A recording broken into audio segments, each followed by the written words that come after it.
All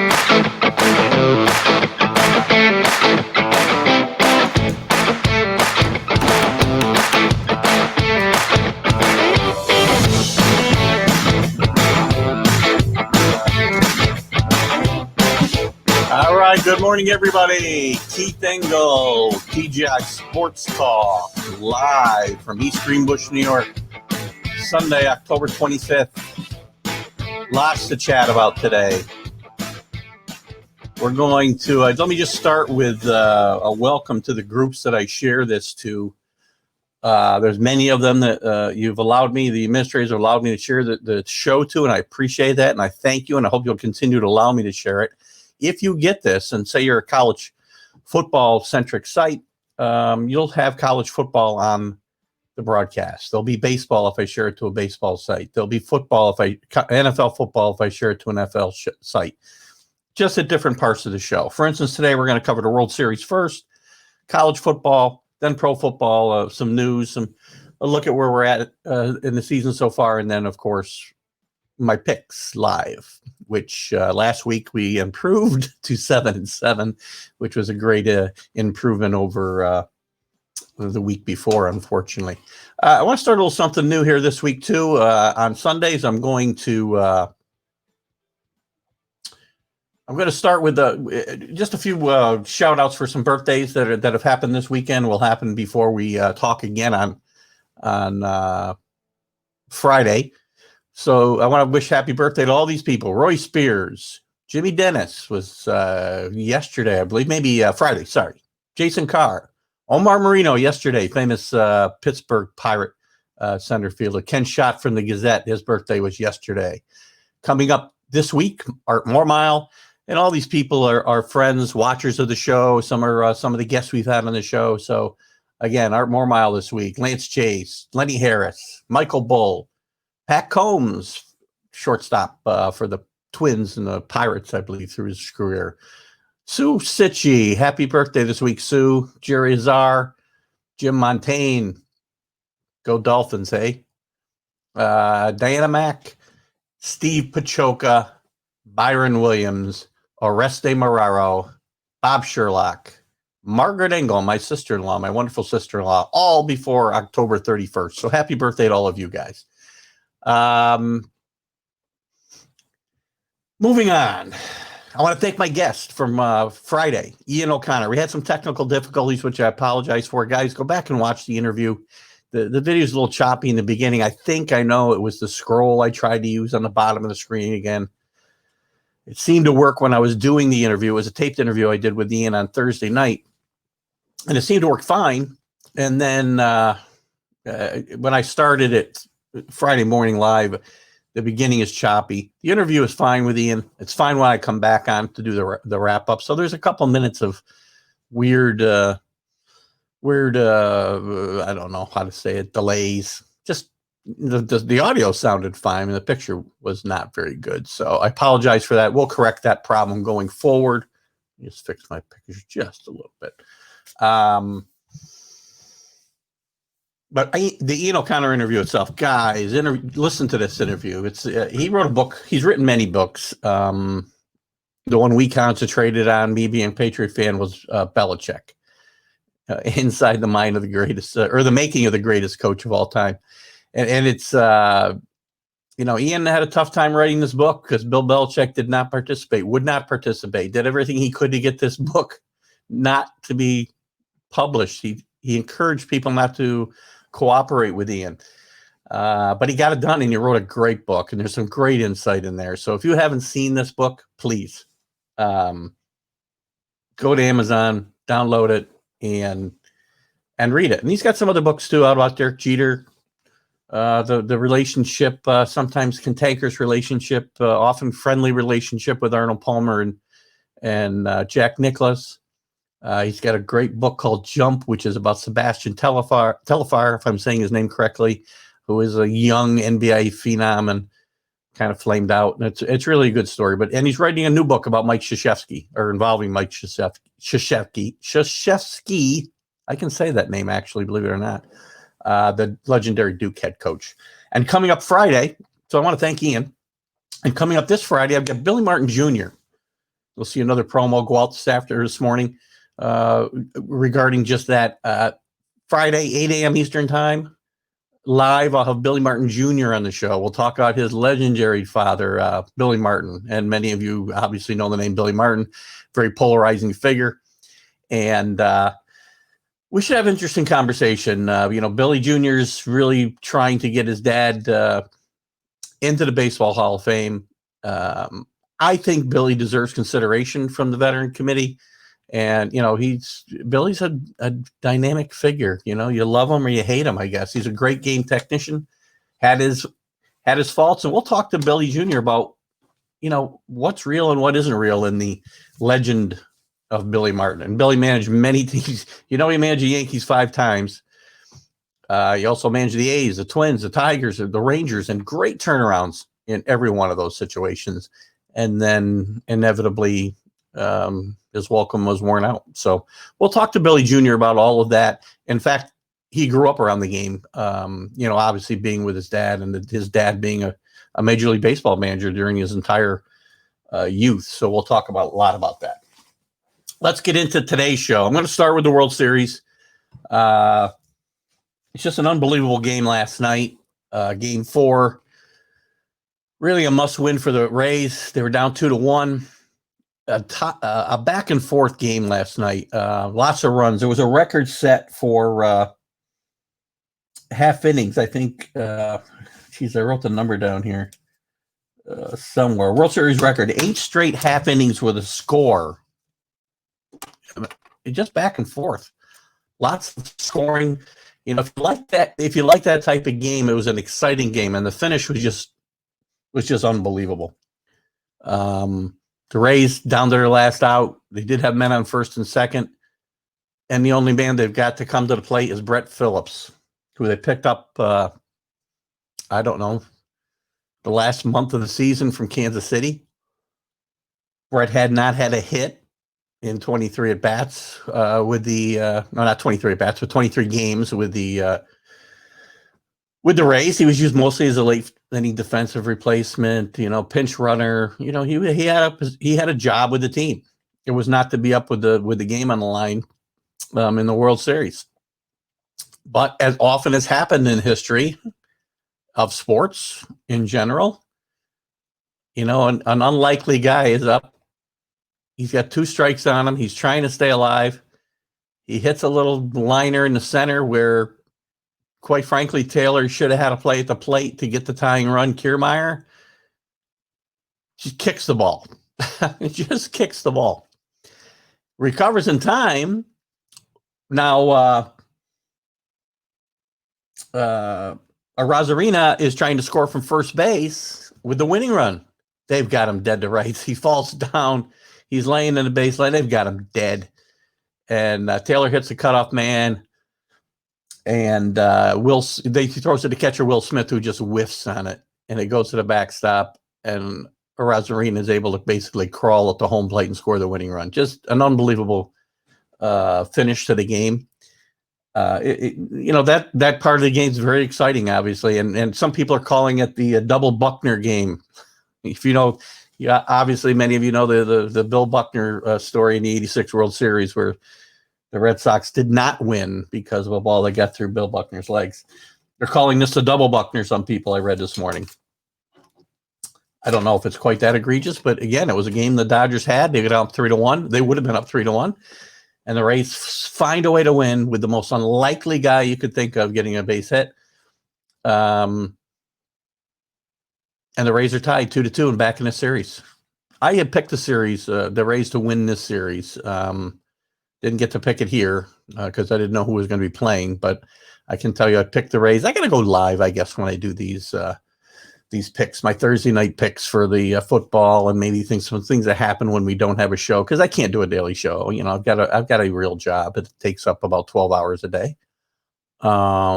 Still working from home for 7 months, but still it's the days are longer, believe it or not, working from home than they were in the office.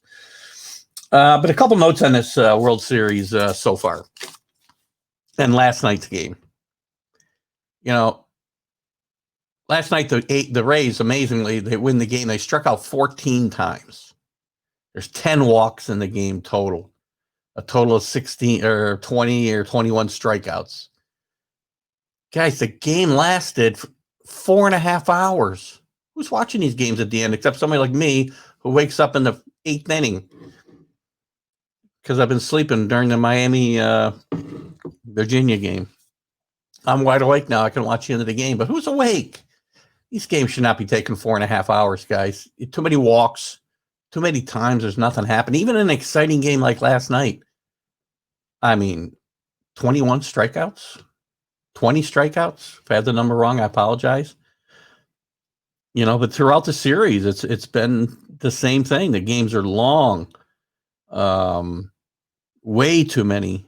Again, trips. It's pitchers. 13 pitchers used last night again. That's the norm. That's the norm. These are the things that are really slowing down the game. Concentrate. Even though the baseball's put in some artificial rules trying to speed up the game, just play the game the way it was meant to be played. Catch the ball as you're a pitcher. Get your sign. Throw the ball. Hitter stays in a box, which they put a rule in for, right? They supposedly got clocks on pitchers.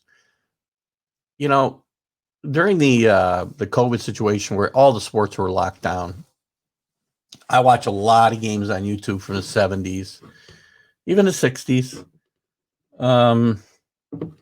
Guys, games took an hour and 59 minutes, 2 hours and 7 minutes, 9-inning games, some long 12-inning games. Heck, one of the most famous World Series games in history, the 15-inning game. I think it was a 15-inning game in 1975 with the Red Sox and Reds with Carlton Fisk's famous home run. That game didn't take 4.5 hours to play. Too long. With all the other things I keep telling you that's wrong with baseball. And I'm a big baseball fan. I still am. Please don't misunderstand my I guess my crankiness, and maybe it's just because I'm old, and I want things the way they were in my day. Back in my day, I'm not just cranky.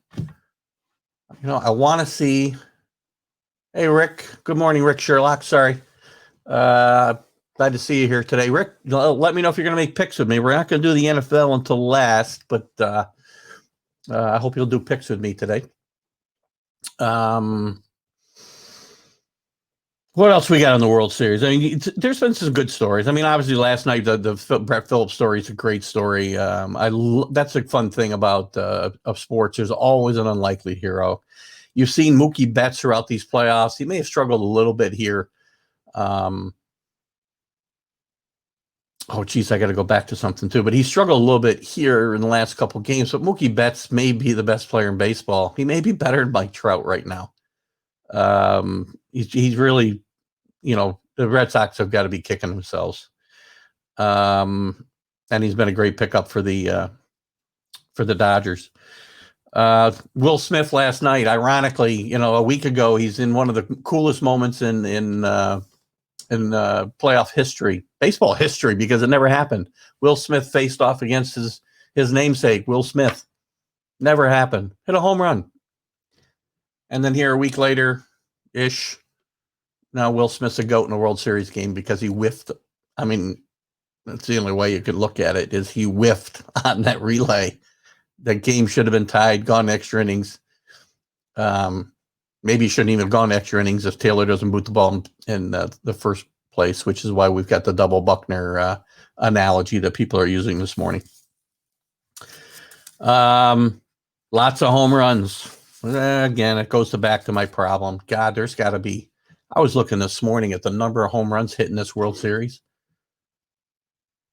Not a lot of small ball being played. I guess Friday night the Dodgers did manufacture a couple of runs, which was good to see. But, you've got to it wasn't far off on my Vikings. You're right. So give me a thumbs up or down if you think you're going to do the picks when we get to them a little bit later here, Rick. I really don't have much more to talk about the World Series. I mean, guys, the baseball's still a great game. They just need to go back to playing it. Stop putting in artificial rules. Just play the games. Let's get away from home run or strikeouts. It's not fun to watch. It's not fun to watch. It is just not fun. Let's move on. College football. Big story yesterday. The Big Ten's back. Friday night first. Actually, they came back. Wisconsin trounced Illinois. But it's good to see the Big Ten back. I mean, I have a little problem with the rankings, and we'll see when the playoff rankings come out. It's going to be very interesting how that committee handles the Big Ten and the Pac-12, which won't start until next week, hopefully. We'll talk about that in a second. Some of these teams and you had 2 teams in the top 10, I believe, without playing any games, while other teams had played 5, 6 games. I think as these teams start to lose, like Penn State lost a big game in Indiana yesterday, Penn State should fall far out of the top 10. And, behind some of these teams that have played a lot of games and are still undefeated or one loss. I just, again, I don't want to penalize the Big Ten necessarily. They're going to do everything they can to play 9 games. I think they got a very interesting scenario, by the way, where they're playing, I believe they're playing all conference games, but championship Saturday, which is September 12th, but it's up in the air anyway, depending on, as a lot of conference championship weekends are up in the air. They're going to do something interesting. The Pac-12 has latched onto this. So championship Saturday, they're going to play their normal championship game. So it's 1 versus 1 in the 2 divisions. And then they would also play 2 versus 2, 3 versus 3, 4 versus 4, 5 versus 5, etc. You can see where I'm going, obviously. And I think it'll make for an interest. That'll give them extra games to get in. And also, it's going to be good it's going to be a great day of watching football. Again, the Pac-12 is going to do the same thing, whether it's the same weekend or not was still up for debate. But you're going to see a lot of games where, over that weekend, you might only have 5, you have championship games. You might only have 8 games. You're going to have, 20, I don't know. If it's the same weekend, it'd be 20 to 30 games. If it's not the same weekend, you'll probably still have 20 games, which is going to be fun. And that's in the middle of December. Football usually dries up and we're done by the 1st of December, college football, until the bowls start.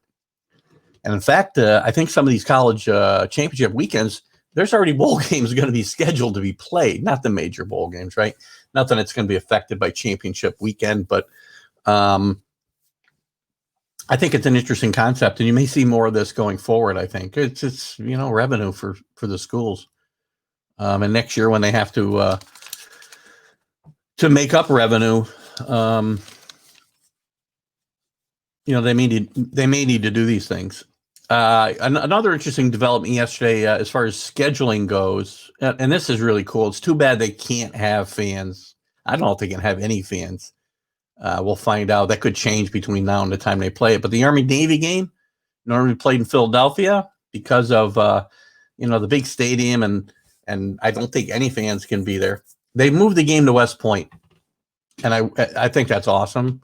We won't see it forever, obviously, because of money considerations, and it's a small stadium. But if you haven't been to Meade Stadium, you got to go. You can't, and if for some reason you can go this year and you feel comfortable doing it. I want people to be safe and not do things that they're afraid they're going to get sick. But if you've never been to a game at West Point, you have to go. The pageantry of the cadets marching in the stadium, you got to get there early. You got to see it all, take it all in. I want to get down again, and I would wish I could get to this game. I may try. If there's fans, I may think about it. We'll see what the situation is. It's still ways off. That's usually the first Saturday in December, and it's kind of a standalone game, except for some of the, Division II championship game or playoff games and that type of thing. But it's usually a standalone game. I doubt it will be this year. I'm sure that there will be other games being played that day, just because of the whole COVID situation and the schedule being pushed back and games continuing to be postponed. Although we only had 1 game postponed this week. Um, but on that topic, the Big 12 will be starting next week. Or is it one more week? It might be one more week yet, or week after, 2 more weeks. I think it's the 7th. Oregon had to shut down. Oregon had to shut down their facilities yesterday. Five positive tests. Hopefully, again, it's a touchy situation around the country, and hopefully we can get these games in and we can do it safely. As I've said, week in and week out, sports is important to the fabric of this country, but you got to be able to do it safely. And so far, that for most part, we've done very well.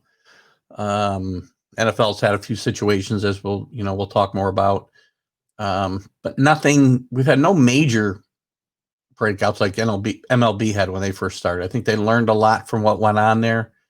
And I think going forward I think it'll be safe. A couple other points from yesterday.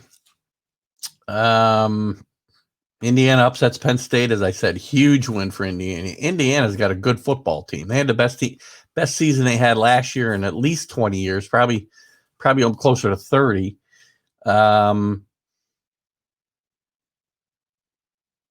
What else? Ryan Day's taking some heat for scoring a touchdown. We'll talk about this stuff as we go through the games too. I'll probably go through those a little quicker today, maybe, but spend some time in the NFL if you guys want to chat more. Looks like Rick has already made 2 picks just with his comments, but that's okay. I'm joking, Rick. Ryan Day gets the heat for scoring a touchdown with 2 seconds over a 2-yard line with a 45-17 lead. And I mean, he said he got a freshman quarterback in there. You didn't have the right personnel to kneel on the football, which seems a little odd to me, I guess. But I mean, you can still kneel on the football if you wanted to. But he did. Scored a touchdown. He's taken some heat. I mean, he apologized after the game, which I don't know that he necessarily needs to do, to be honest with you. But he did apologize after the game. He plans to apologize personally to Scott Frost, the Nebraska coach. My take on these things, guys, is, kids, especially, well, any kid, I don't care. You're a backup. You get a chance to play. Shouldn't you be allowed to just score? Try to score? I got to go in and kneel on the football? It's your chance to get some film of you in game action. Why should we be forced to just put handcuffs on these guys? Look and I've always had this. This isn't peewee football. This isn't in high school football. I'm okay with the fact that we should not be running up scores. But once we get to college and the pros, it's not my job to stop my offense. It's your job. Do better. I shouldn't have to put handcuffs on them, especially when you're putting in second teamers, third stringers, who rarely get a chance to play in a game. And now you're going to put them in there and tell them, just hand the ball off, just kneel on the ball. I think they should be allowed to play. These are grown men. I remember, this isn't new. I mean, first of all, Clemson won 70-3 last week against Georgia Tech. It's fine. I don't have a problem with that. Especially the way the polls work and the eye test, and people want to see big scores. Pollsters do. It's okay. It's okay. It's not the end of the world. I remember, especially rivalry games. I remember and you guys, some of you guys will know this story, I'm sure, but there's a very famous game back. I don't know if it was the late 60s, maybe 70-ish, and the Ohio State-Michigan rivalry was at its peak. And Bo Schembechler and Woody Hayes were going at each other every year. I believe they might have called it 10 Years' War, right? But Woody's team was absolutely hammering Michigan on this particular Saturday. And they were up.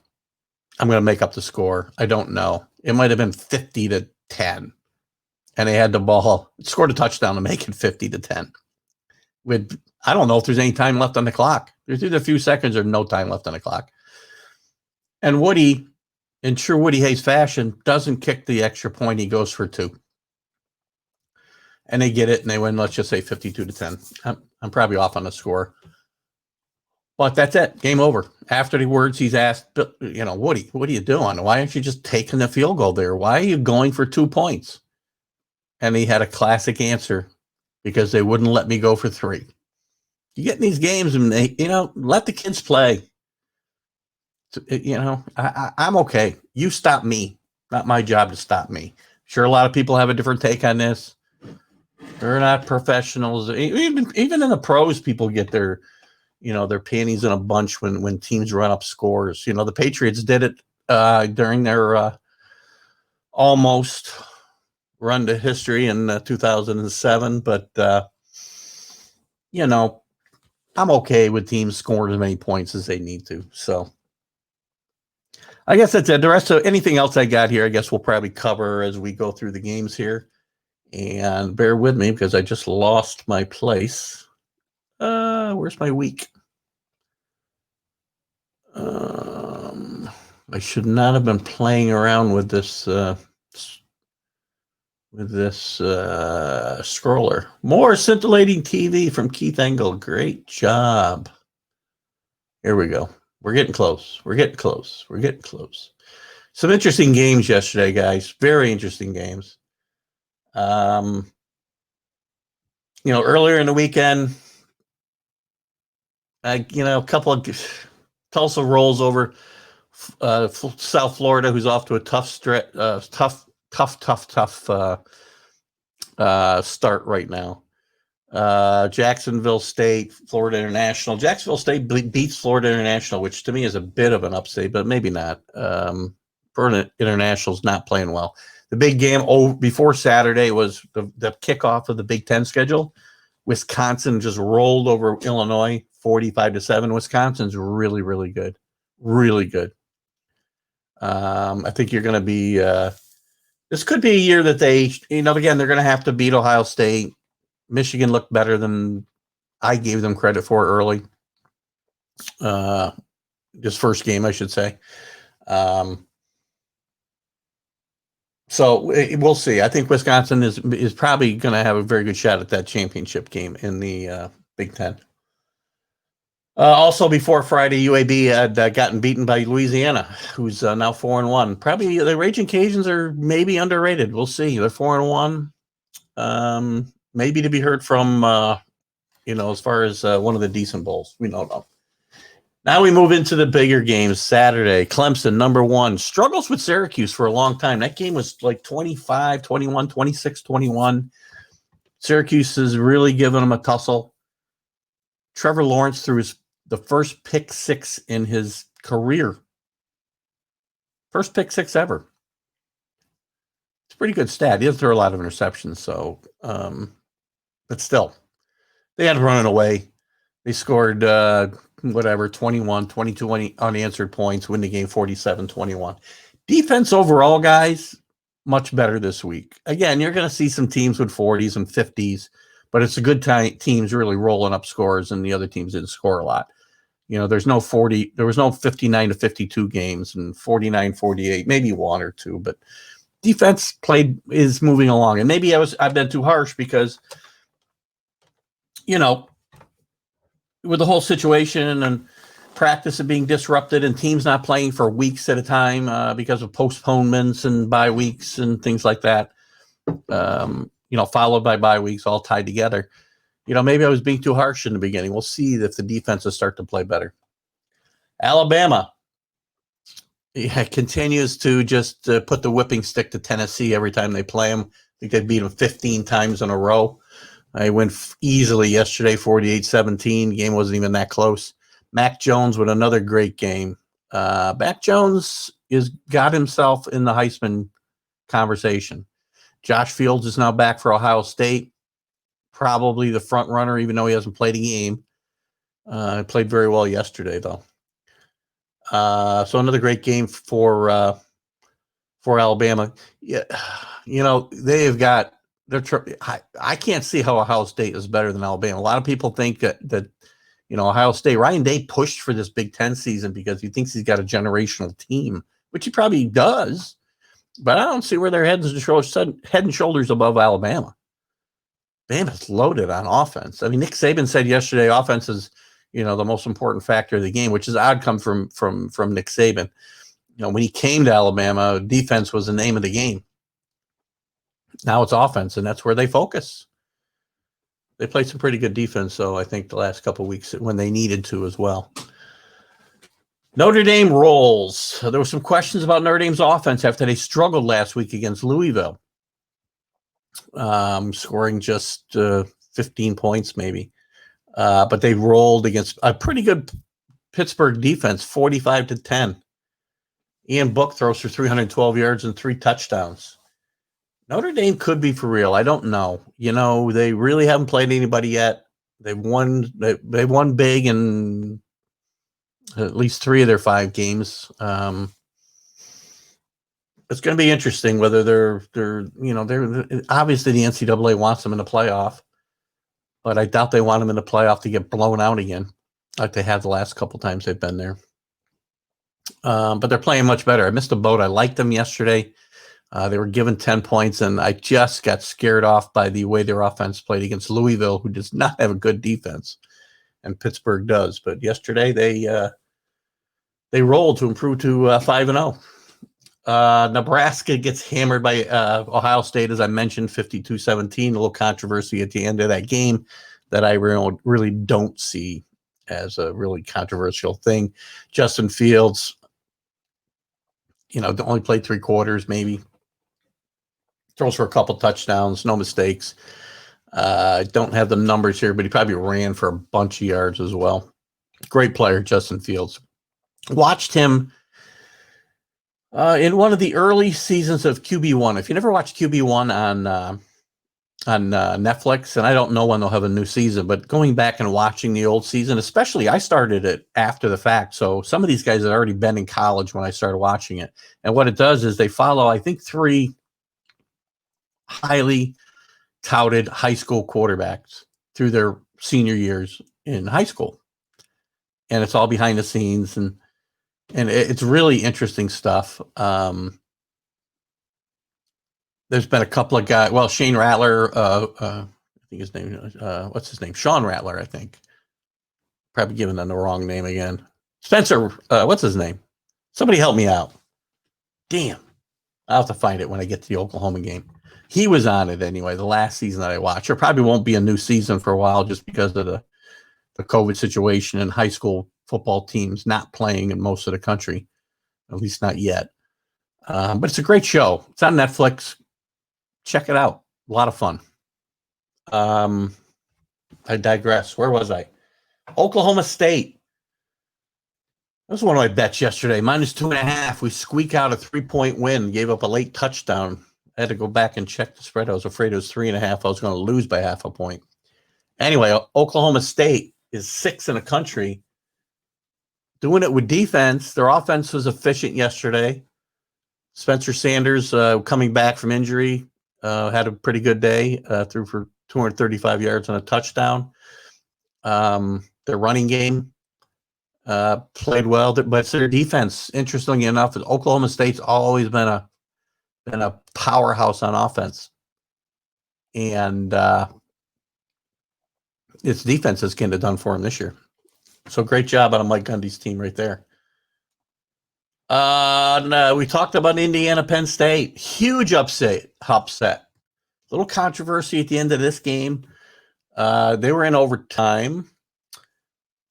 Had scored. They could have kicked a field goal to tie for 2. I don't think they had changed. I'm not certain. They could have reached a point where they had to go for 2. I'm not sure. But they did go for 2 regardless. And the winning touchdown was very controversial as the Indiana quarterback kept a keeper. And around the end, lunges for the end zone. Ball hits the pylon, knees close to the ground. I think it's a touchdown. You watch it. I saw people going nuts on Facebook that his knee was down. I think he scored a touchdown. You watch it from the right angle. I believe it was the right call. And Indiana upsets Penn State 36-35. So you'll see Penn State tumble. I would think they're number 8. They should take a drop below some of these teams that have been playing.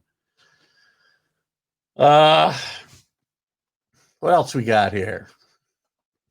Another great game yesterday. It wasn't on our choices to pick yesterday. I wish it was. Cincinnati, number 9 against number 16 SMU.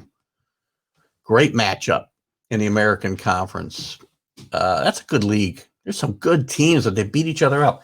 I've talked about this a couple of weeks that somebody's got to step on. It might be Cincinnati now. They're 4-0. They're 9th in the country.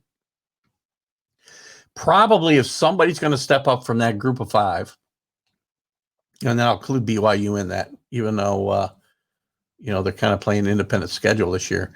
If somebody's going to step up from outside the Power 5 and have a chance to crash the playoff party, it's going to be Cincinnati probably. SMU's lost. Memphis is lost. Central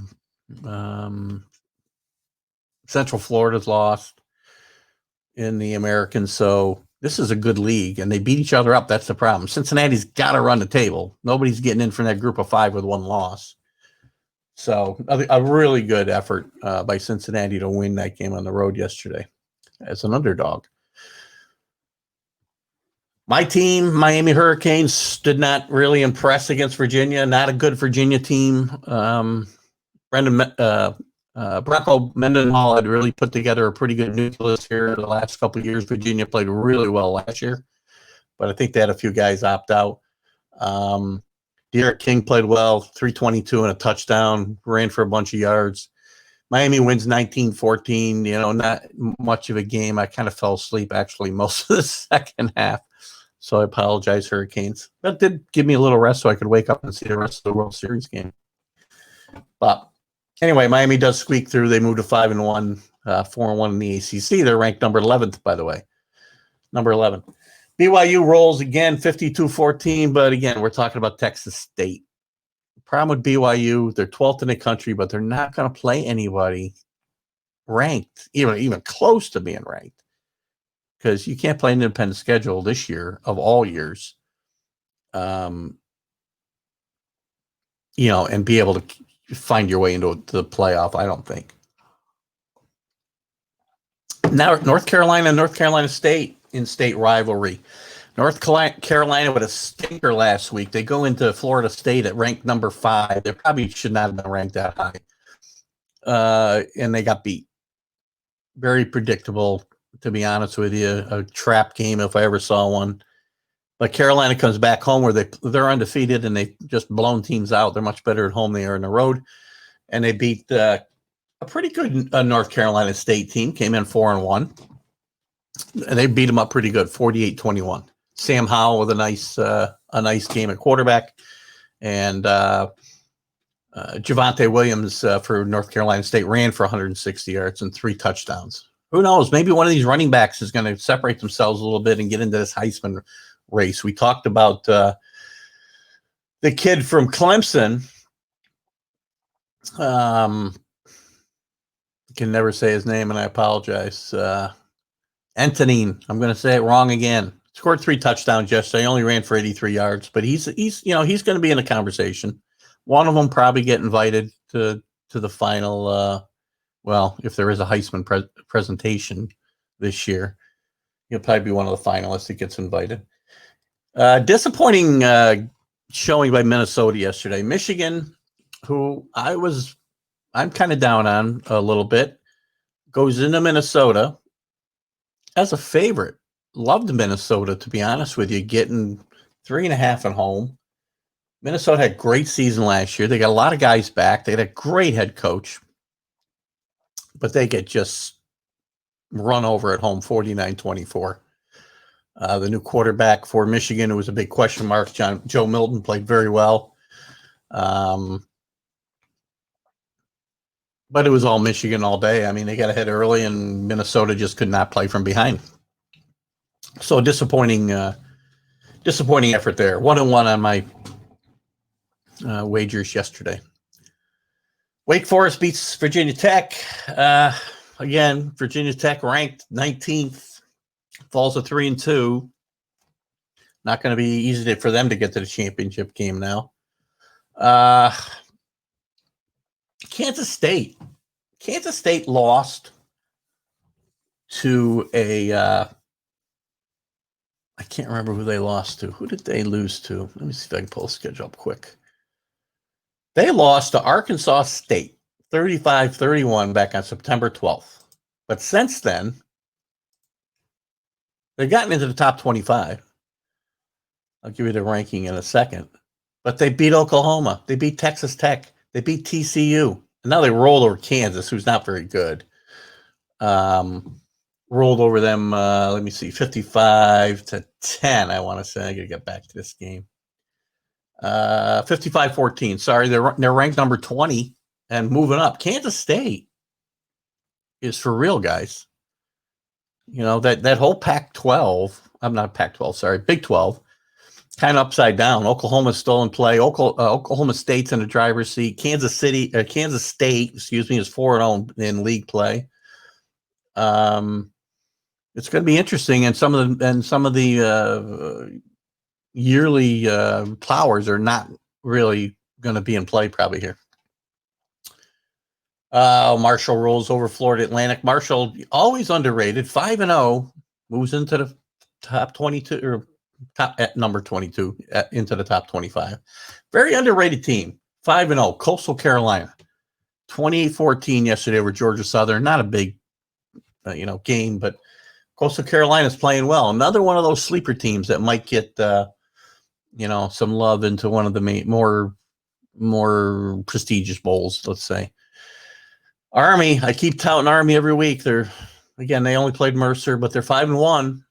They roll 49-3 yesterday. And when you're running their offense, 49 points is a lot of points to score. Auburn, a must-win yesterday. I know Lane Kiffin from Ole Miss had some issues with the officiating, but Ole Miss falls to 4-1, and Auburn improves to 3-2. It was a must-win. Gus Malzone is on the firing line down there. They're not getting it done. Bo Nix has not been getting it done. He had a decent day yesterday. Didn't set the world on fire, but they played well enough to win. Bigsby ran for a couple of touchdowns and 129 yards for Auburn, and they improved to 3-2 in the SEC, but they're not that good this year. Oklahoma continuing to try to Spencer Rattler. I keep wanting to call him Sean. I don't know why. Oklahoma really had its way with TCU. TCU is not up to their normal standards this year, especially on defense. And Gary Patterson has been there a long time, and it's got to be frustrating for him. But they rolled 33-14 over TCU. And as I said, Spencer Rattler he played really well in the the whole game, second half especially. He threw some long passes that were right on the money. He got benched against Texas, came back into that game and played much better. And I think maybe he's starting to turn the corner. You got to remember, this kid's still a freshman. And again, if you get a chance to watch QB1, go do it. Fun show. Watch the previous seasons, because you'll see some names that you know. You'll see some that you don't. Didn't really make it, but some interesting stuff there. Memphis, who we talked about a minute ago, in that strong American Conference, they beat Temple 41-29. Charlotte beats UTEP. Other big games. Louisville just rolls over Florida State. Florida State looks like they're getting it together. They gave Notre Dame a kind of they really didn't give them a tough time, but they won their last couple games. They beat North Carolina, ranked number 5 last week at home. But I think Carolina's a bit overranked, obviously, at 5. They get killed by Louisville, who's really shown nothing all year. 48-16 on the road. Not a good effort. Florida State is still struggling along. Rutgers. Greg Schiano's return to Rutgers is triumphant. 38-27 over Michigan State. Michigan State is not what they've been in the recent past. They've got a new head coach. But you know what? Rutgers doesn't win a lot of games in the Big Ten. And it's going to be interesting what Greg Schiano can do. He's really, really, really, really been hitting the recruiting trail hard, but that takes time to pan out, right? So I'm interested to see what Greg can do there. He had a great run the first time at Rutgers, and he got them to heights that they hadn't seen, in their history, or at least for decades. Liberty beats Southern Miss. There's one of those high-scoring games, 56-35. Another one, UCF rebounds and wins 51-34. So you get some big scoring games here as we go down. Middle Tennessee beats Rice. Rice favored for one of the few times that I can remember since I've been alive. They lose that game. Houston beats Navy. Navy's really struggling this year. They're 3-3, but they're really tough. Houston, you know what? They had a tough loss to get the year started, but against BYU. But they're 2-1 in that American, and that team Navy's playing in that American conference as well, the AAC, and it's really good league, top to bottom. If you guys aren't paying attention to that league, pay attention to it. Texas, again, they're all must wins for Texas now at 3-2, but they beat Baylor 27-16. Purdue wins over Iowa in their debuts. That's kind of a interesting team, Purdue. They're going to be very good or not very good, and Iowa's probably in the same situation.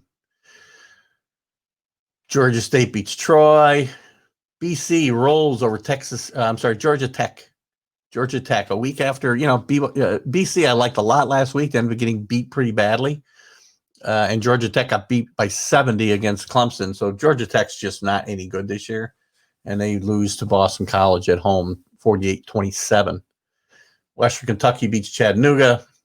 Missouri beats Kentucky. I can't figure Kentucky out. Thank God that game was not on my list of ability to bet the games. Because I like Kentucky a lot. Had them the week before against Tennessee. They played lights out, and they're a very never mind. They're a confusing team. Very confusing.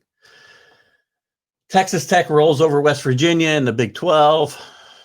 LSU finally gets off the schneid here. They've been playing very bad football, especially defensively. They win 52-24 over South Carolina, who some had thought were maybe starting to turn the corner with Will Muschamp a little bit, but not yesterday.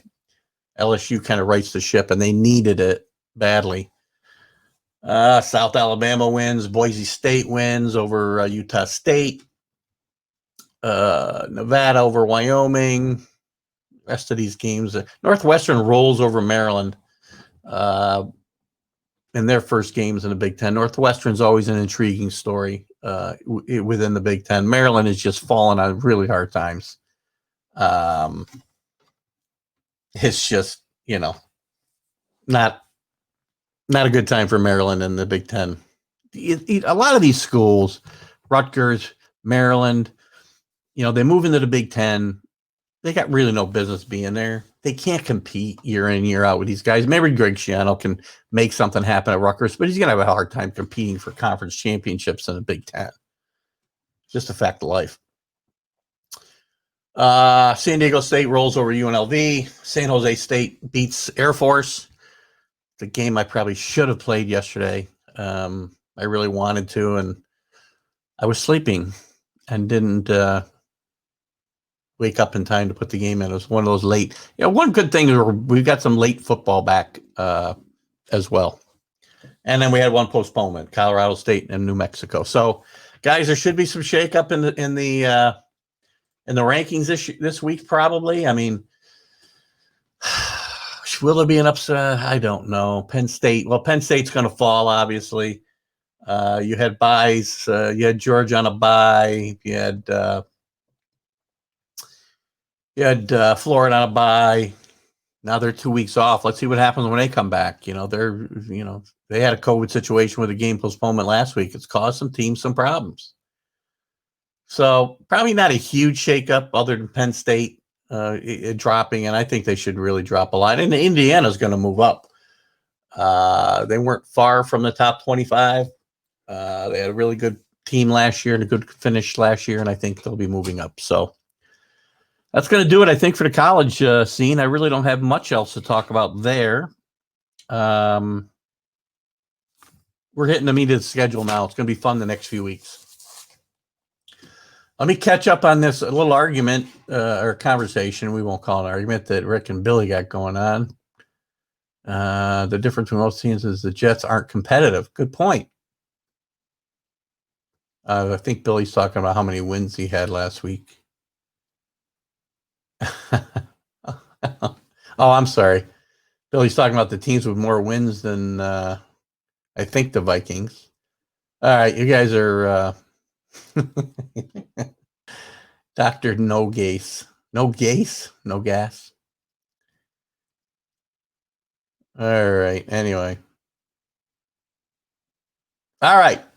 Let's move on to the NFL, guys. Before we get to the picks, I guess this week I'm going to let Billy and Rick both participate since Billy's here. I don't want to, he's beaten me 2 weeks in a row. Well, he actually had a missed week, and I lost his pick, so I'm going to assume he beat me. Well, I'll assume he beat me 3 weeks in a row. I didn't have his picks the week I won 3, so no, he picked that week. 7-7. Oh, I guess it was last week I didn't have his picks. No, I had his picks last week. Whatever. Anyway, let's move on. NFL. Where are we at? What's going on?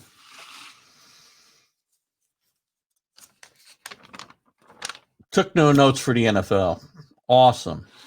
What's the big stories? COVID-19. I think we're clear this week. All the games are going to be played. A couple games got changed in the schedule of when they'll be played. Move from 1 o'clock to 4 o'clock and whatnot. I read something about Oakland, but I wasn't able to kind of confirm anything that they might have some problems. But I haven't really seen anything today that kind of confirms that. If anybody's got any information, that can certainly post that. So we may have, while there's some teams on buys, trying to get back to your guys' comments here. Oh, you guys are filling up my comments again. I love to see the comments. All right. Where are we at? Standing wise, AFC East. The Bills at 4-2. The surprising Miami Dolphins. Let's talk about the Bills first. Bills, losing a game last week. They're getting the Jets at a very fortunate time. Sorry, Bill, but I expect we'll talk about it during the picks, but I would expect the Bills to get healthy this week and get right against the Jets. The Bills are 4-2. They lost the last 2 games.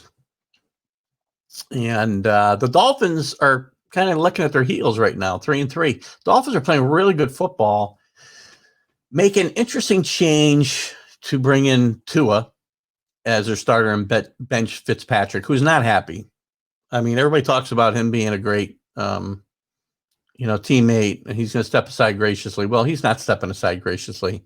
Thursday or Friday after practice, I think it was Thursday, he was quoted as saying, they asked him how it was like being out there, and he goes, "It's like being fired and having to spend 4 hours with the boss that just fired you, and 4 hours with the person who just took your job." And that's not the, he's playing well. He doesn't understand why he's being benched. I get it. They're 3-3. I still think they're a year away. I don't think this is their year to compete. Maybe they'll compete for a wild card. But I don't think from a performance standpoint, they're going to do any worse with Tua than they're going to do with Fitzpatrick over the long haul. Maybe in the short term, because Tua's got to get his feet under him, And again, this is why if you're going to do this, is the time you do it. They got to bye this week, and he's got 2 weeks to get reps with the first team. Don't make picks yet, Bill. I won't be able to keep track. But there was a big school of thought amongst a lot of people that if the Miami Dolphins were smart, they would let Tua sit this entire year. Let Fitzpatrick play. Let whoever plays, whoever the third string quarterback is there, let them play. Let Tua heal. Tua had a major hip injury last year, less than a year ago. Not as bad as, like, say, Bo Jackson had years ago, but he'd had a lot of injuries while he was at Alabama. And I think that kid having a year off to watch, get healthy, learn everything would have probably been the way to go. They've decided not to do that. Brian Flores is going to be a great coach, so I respect his opinion. It's his team. He knows what he's doing. So I don't think that the change in quarterback, I think whether they left Fitzpatrick or they play Tua, they're going to have the same chance to make the playoffs this year, which I think is not going to happen. I think they're a year away. Billy says let them play. I say let them get healthy. It is what it is. The Patriots threw up a stinker last week after being off for 2 weeks, unable to practice. Everyone practiced in 2 weeks, but even that all being said, it's the NFL, no excuses. They came out last week and stunk up the joint basically on all levels. Offense. The defense didn't play badly. They bent. The Broncos are not a good football team, and they got a lot of yards against that defense. They did hold them to 6 field goals. So if I was a Broncos fan, I wouldn't be terribly excited about the fact that I couldn't punch the ball in the end zone. But the coaching was just not good. The offensive line was a sieve. We still got offensive line issues, and I'll break this game down a little bit later, but they need to win today. They're 2-3. They got Buffalo next week. This is a huge game for the Patriots today. We move to the AFC North. Pittsburgh is 5-0, playing some great football. This is a great division. They killed the Browns last week, who came in 4-1, and were playing some pretty good football as they headed into the, into that game. They just had their way with them, and you got the Ravens at 5-1. So that's going to be a great race right there. I'm still not a big believer in the Browns, just because I'm not a Baker Mayfield fan. He's not great under stress. Billy's talking about Edelman's depressed. Edelman's, you know what? He's got a Tom Brady hangover. He played well. He had a big game against Seattle when Cam was healthy for the last time. I'm not writing Edelman off. He kind of sleepwalked through the Kansas City game when Hoyer and Stidman played quarterback. He's also been banged up. His knee's not been right all year. Plus, he's 34 years old and, man, has a lot of hits on him. So, I don't know. Maybe he'll go play with Tommy soon. Everybody else seems to be going there. We'll talk about that in a bit, too. That's the big story of the day, by the way. I'll talk about it when I get to that division. AFC South, the Titans continue to roll. Big game today against Pittsburgh. I mean, interesting matchup there.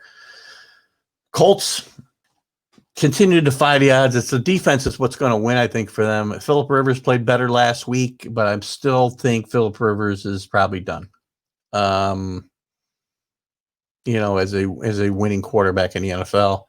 The Texans, some odd decision-making by Romeo Crennel, their interim head coach, after getting a win in his first game. They're playing the Titans last week with a chance to win. And they get up by 7 with about a minute and a half left, whatever it was. And he doesn't kick the extra point to go up by 8, make the Titans go to length of the field, score a touchdown, and go for 2. He goes for 2 to put the game out of reach.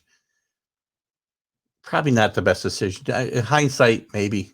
I was happy he did, to be honest with you, because I bet the Titans and I needed overtime and a touchdown to be able to win, and that's exactly what happened. So thank you, Romeo. Very strange decision, though. Jaguars continue to stink it up. The West, the Chiefs, 5-1, not playing their best football, but they're 5-1, and they're still the best team in football. Them in Seattle, I think, are still the 2 best teams in football.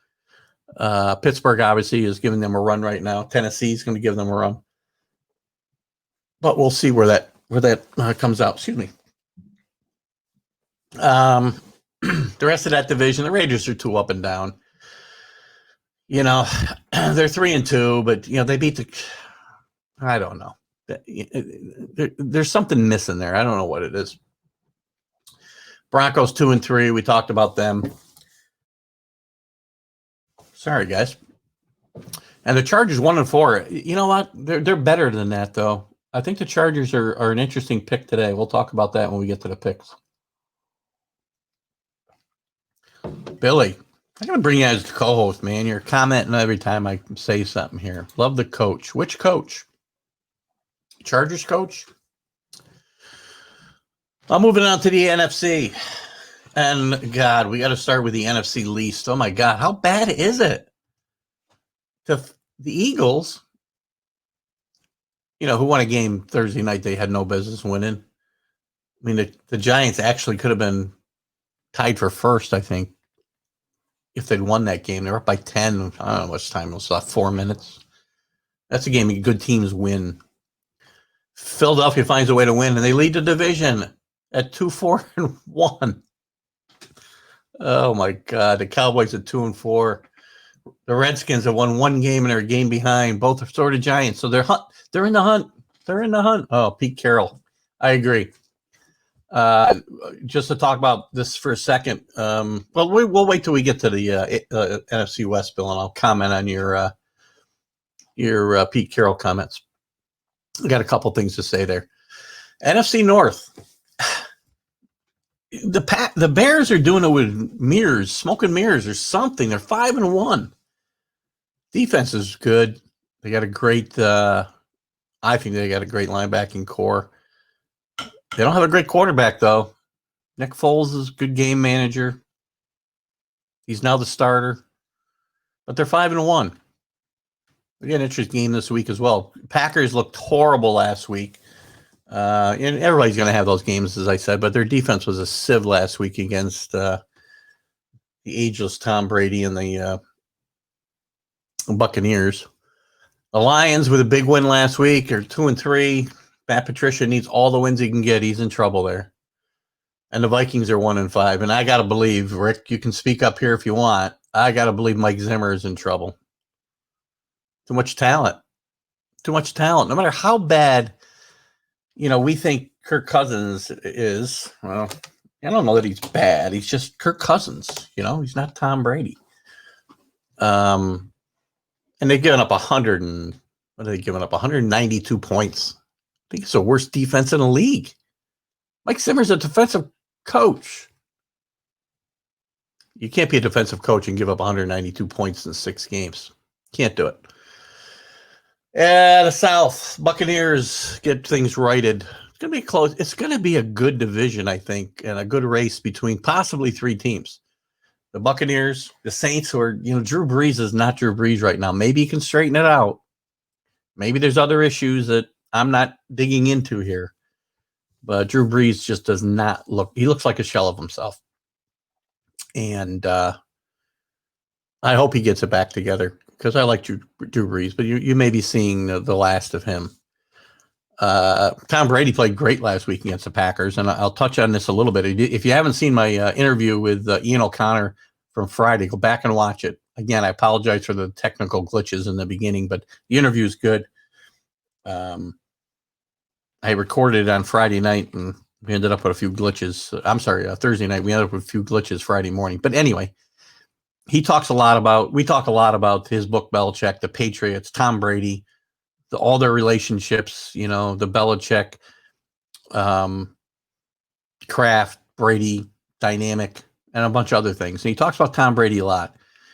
And O'Connor knows his stuff. He spent 3 years, following his team around and interviewed 350 people or something, and many of them Patriots and ex-Patriots, and some of them on the record, some of them off, because Bill Belichick, as I said, tried hard to get this book, make it as hard as possible for Ian O'Connor not to get this book written, possibly because he wrote a very derogatory article when Bill took the job and resigned as the head coach of the Jets after one game. What was I going to? What was I saying? Lost track. Oh, he talks about Brady, and I was talking about Brady. He's got some comments in the book, and I watched another interview with him before mine, and he truly believes that Brady's going to play till he's 48 years old. I don't think so. Tom still wants to play at least 45. Tom Brady's still very good, but you give him time. If you don't give him time, Tom can't get it done most days. And he's spending a lot of time ripping his new team. Tom's always been fiery on the sideline. So Tom Brady spent 20 years in the Patriot organization and years and years and years and many practices with a lot of the guys he would chew out. He doesn't have the same relationship here. Bruce Arians says he loves it. I don't know. Tom Brady forgot how many downs there were or what down they had 2 weeks ago. Didn't own up to it. That stuff bothers me. Own up to it. Bruce Arians tried to cover for him. I find it very interesting. After week 1 and they lost, Bruce Arians called him out before the press, something Bill Belichick never did. Never called Tom Brady out in front of the press. He does do a little passive-aggressive knocking of Tom here and there, but never call him out directly in public. But Bruce Arians put that entire loss basically in week 1 on Tom Brady's shoulders. He hasn't had a negative thing to say about Tom Brady since in a press conference. Don't think it's a coincidence. The Carolina Panthers, I think, are also going to be, they could hang in there and they could be a factor in this race and with the expanded playoff schedule or the amount of teams in the playoffs. They could be a factor. Matt Rule, I think, is a great hire there. They brought in Brady. Joe Brady to be the offensive coordinator. He was a guy who really turned Joe Burrow into the great player that he is when he was at LSU last year. And, I mean, the way things are looking, he may be one and done there because he may be a head coach in NFL next year. Great hire by Matt Rule. And Matt Rule's, I think, a tremendous coach. And they may compete this year. They may be a year away. We'll see. And the NFC West. The Seattle Seahawks, as I mentioned, I think are one of the best teams in football. Billy made a comment about Pete Carroll. He loves the coach. I love Pete Carroll. As a Patriot fan, it's a bit blasphemous. I was upset when they fired Pete Carroll in '99 and brought in Bill Belichick. I still didn't think Belichick, because the disaster in Cleveland, the nightmare that they had to go through with him, as they were negotiating to bring him in and they had to give up draft picks, and it was just whatever. I didn't think he was the right guy. And the first year he went 5-11, I certainly didn't think he was the right guy. And after they won 2 Super Bowls, I started to come around to thinking maybe they hired the right guy. So maybe it takes me too long maybe I'm a bit stubborn. But I will tell you this quick story. Pete Carroll obviously went to USC. We know what happened there. A great run. Maybe some issues, but again, a great run there. Turns it into the head coaching job in Seattle. And he's had this team. He's won a Super Bowl. He's been in another Super Bowl and lost. Probably should have won it, but he didn't. Bob Kraft fired. Tom Brady's not a crybaby, by the way, Bill. Just an FYI. I hate that analogy of Tom Brady.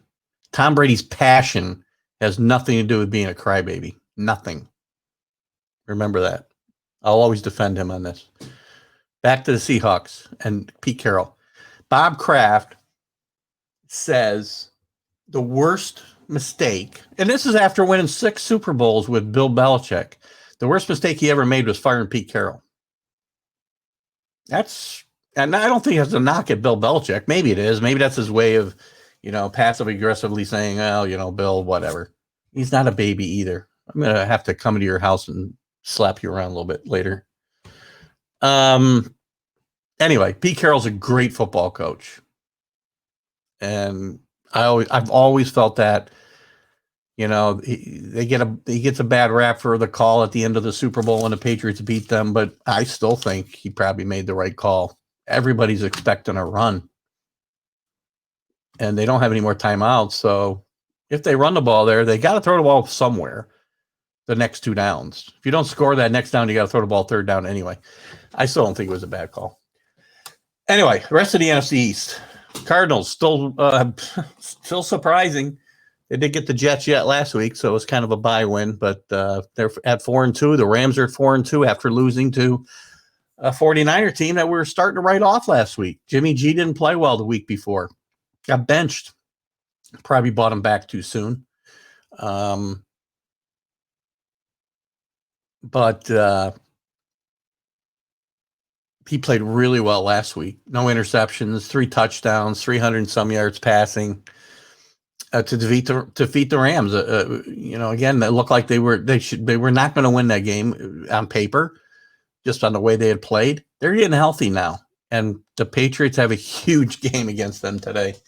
And Jimmy G's coming back to Foxborough, which we'll talk about in a bit. Let me catch up here a little bit on any comments I need to address. Danny Jones happy to play. The Rays runner fell. What? Oh, Daniel Jones falling down. It's funny. I saw a meme the other day that showed a sniper. It was intertwined with a sniper, which I don't know. Maybe the violence is going to offend some people, but I don't get offended. So Daniel Jones is. They show that run that Daniel Jones had Thursday night, 80 yards or whatever. And Daniel Jones actually was clocked going faster than Lamar Jackson has ever been clocked during that. I don't know if it means anything. But I thought that was interesting. But there was an interesting meme that was put up with Daniel Jones running, and he's in the open field, and there's a guy with a sniper rifle that has a bead on him and knocks him down at the 10-yard line as he fell down by himself. So anyway, interesting occurrence there, I guess. What do we got here? Billy liked the bye win. Yeah, anytime you play the Jets, it's kind of a bye week and a win right now. I don't see the Jets winning a game, Bill. Which again is not bad for you. You don't win a game, you draft Trevor Lawrence, you trade Sam Darnold for some draft picks, maybe a couple of bodies that can help you, and just get a new coach who can actually figure out how to put guys in the best position to win games. And, you all of a sudden things are going to be much brighter than they are today. So, and I think it'd be good for Sam Darnold. I think Sam Darnold's going to need a reboot after this. I still think he's a great quarterback. If you told me you wanted to take a 3rd-round pick for him and Bill Belichick was amenable to that, I might not mind seeing him in Patriots colors. And, looks like my wife is going to go try and vote. Good luck, babe. I don't think Trevor stays another year, Bill. Too much money, too much risk on staying. It all depends. I mean, unless he just doesn't want to play for the Jets. But who doesn't want to play in New York? Who doesn't want to take the money? He's not staying. I don't think. I'm going to tell you right now, I doubt he stays another year. So that's kind of where we're at. I thought there was one other thing I was going to touch on. I guess I did touch on everything I wanted to. What's Billy saying here? This discussion's been going on since Gene Smith and Mark Sanchez. Well, guess what? Geno Smith and Mark Sanchez are not Trevor Lawrence. Not the same conversation. Mark Sanchez drafted in the 1st round. He should not have come out of college. Pete Carroll told him not to come out of college, not to go into the draft. He wasn't ready, and he wasn't. And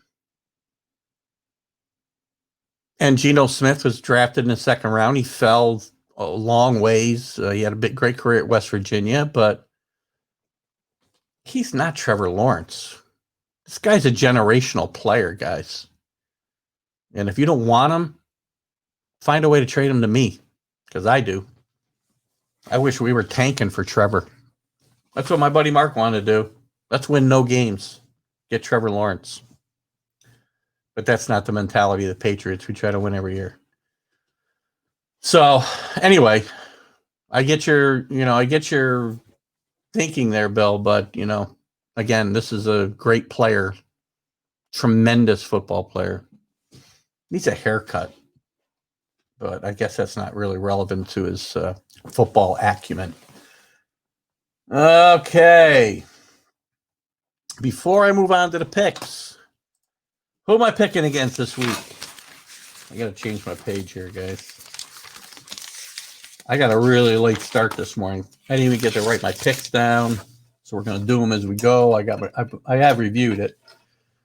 So I'm putting. I got Keith, Billy. You can defend your championship against me. I think you're going to say you beat me 3 weeks in a row, even though I don't remember the. Billy's a Clemson fan. No wonder you wanted him to stay another year. Well, wait a minute. You're a Jet fan and a Patriot or Clemson fan. You're not. You could win a game next year and not get them. All right, I got Rick and Bill. I got Rick and Bill today. Don't be making up your own lines today, Bill. Sorry. Every once in a while, I go by the spread that I have that I think is fair, and if I don't have one, I look at another source and I grab one. So, good luck, guys. So we got Rick Sherlock, Bill Pulver picking against TGI Sports Talk legend Keith Engel, who is on a bad roll, guys.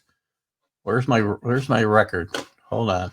Before we start, let me give you the bad news here, huh? Oh, it's not pretty. It's really not pretty.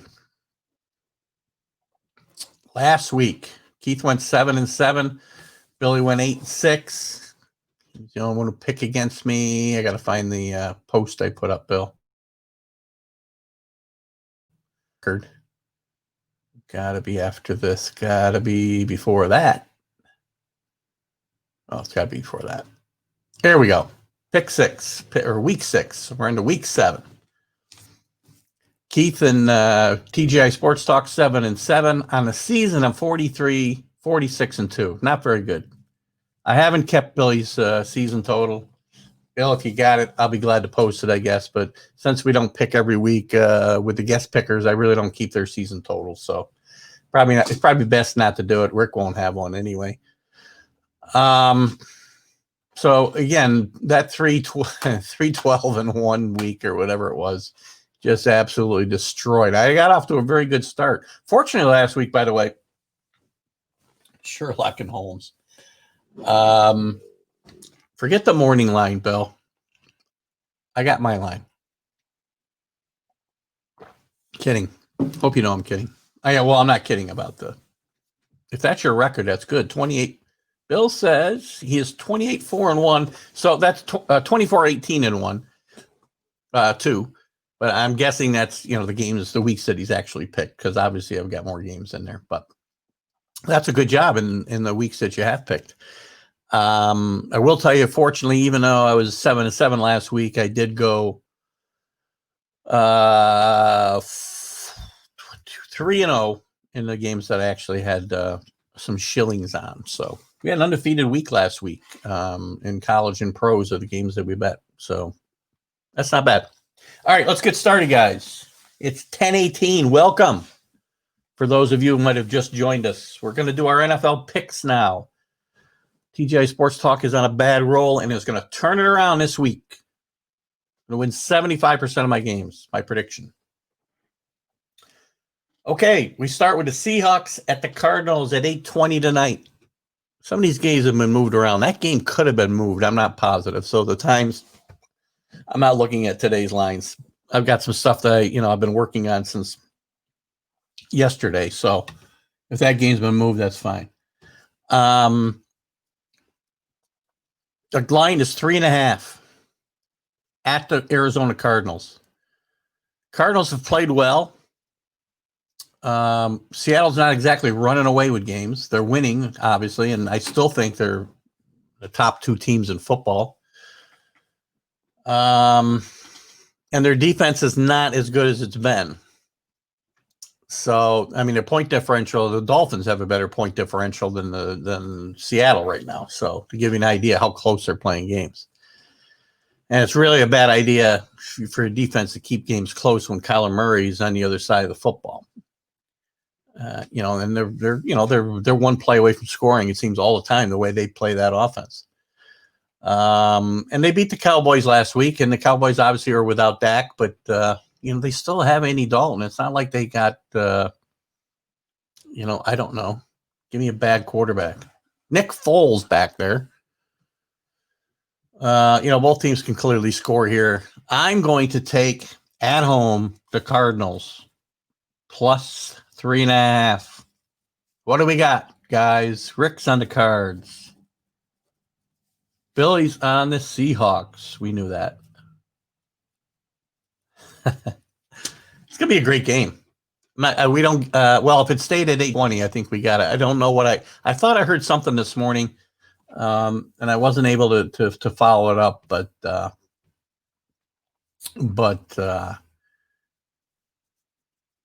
we'll see if that game's at 8:20 or not. I know a couple games got moved around, as I said. It's not really important to what we're doing here. Billy's right. Wilson has a rushing touchdown every week. He's their offense. That's the problem there. The only problem I see is they're not the first fight enough on offense. And without Russell Wilson, God forbid something happened to him. Because Pete Carroll's a great coach, but he cannot coach a Russell Wilson-less team right now, the way that team is put together. Maybe the best game on the schedule early today, at least, if not all day, is the Steelers at the Titans. Both teams undefeated. Steelers are 2 on the road. I still have trouble believing in Ryan Tannehill, even though he brought them back from the brink of defeat last week against Houston. Even though he beat my team in the playoffs last year, played very well. And he's not really just managing games anymore. And I got to tell you, is there a better player in the NFL right now than Henry? Did you watch that game last week or the last few weeks? I mean, he's manhandled people. Some of the stiff arms he's given people. And the Bills, he almost knocked the guy into the stands with a stiff arm a couple of games ago anyway. And last week, when they went to overtime and they went to coin flip, game over. It was a Derrick Henry show. And that last play they ran, I think it was 4th down. I want to say it was 4th down in overtime. And they put him in the Wildcat. Everybody knows what's coming.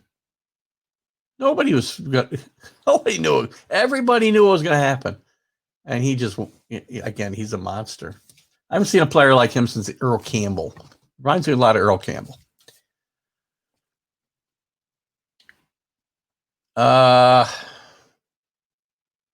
Iron Men.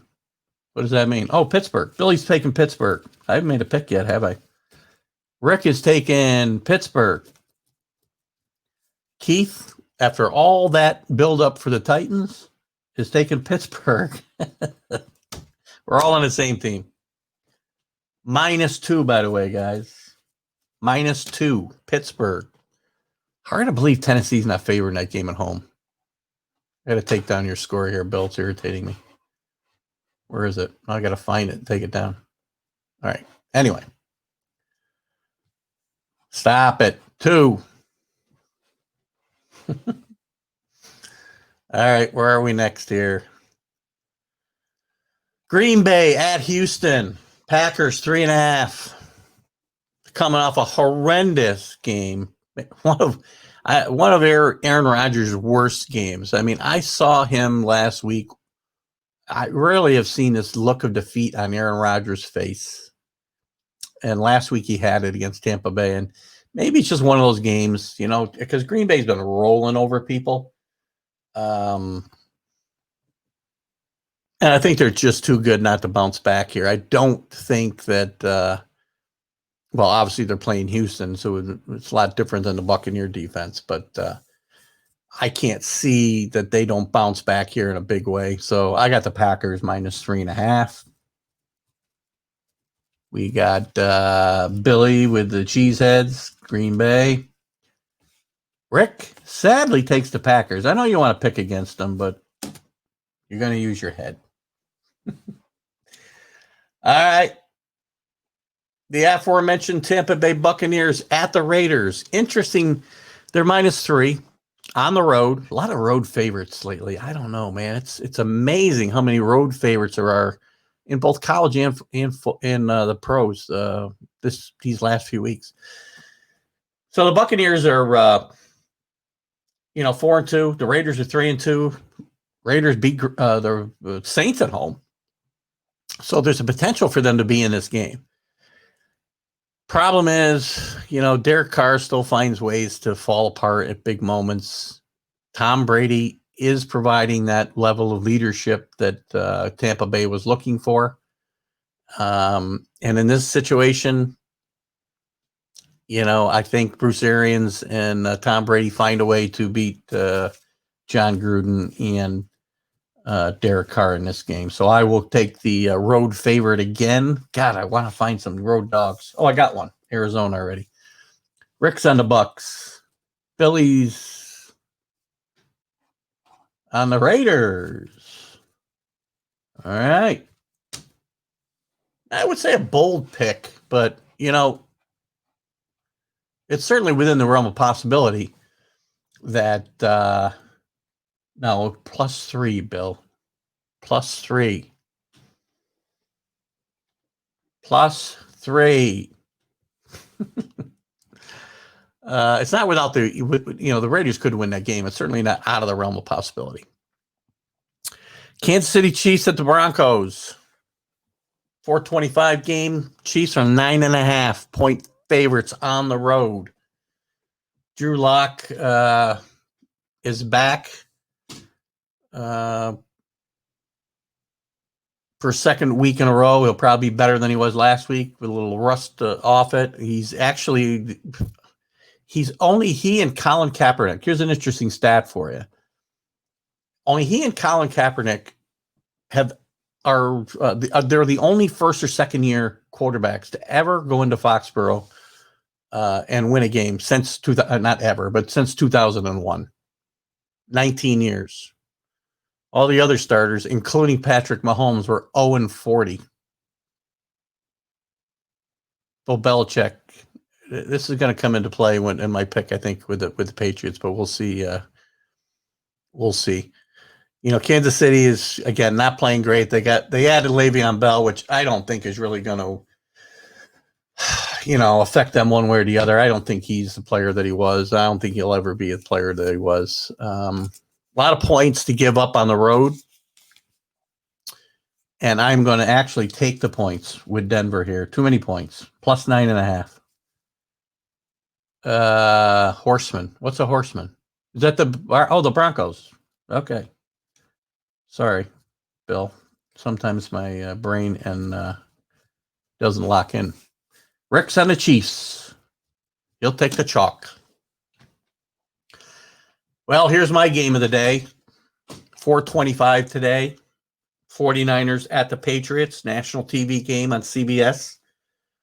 49ers were desperate last week. Had fallen to 2-3. Injuries were piling up. Jimmy Garoppolo not playing well. Fans unhappy. People, fans, sports writers were starting to say, but Jimmy's not the answer. Jimmy does what Jimmy do. What's Jimmy? What did Jimmy do? Good grief! What did Jimmy do?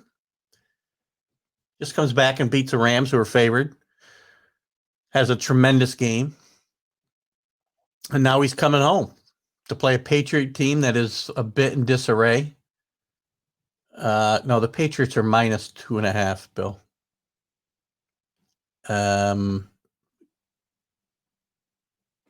Hang on one second. Let me check something. Bear with me one second, William. I'm going to check out my backup lines. It's got to be great TV when I go to my phone, right? Patriots 2.5. Where do you get 7? Unless that's your prediction. 2.5. All right. See, you got me now. You throw me off kilter here. So again, tough spot. Patriots got to win. They can't fall 2-4. They're in a similar situation that the 49ers were in last week. Bills are going to win today. Got the Jets. I've said all along, the Patriots got to beat the Bills probably twice to win the division.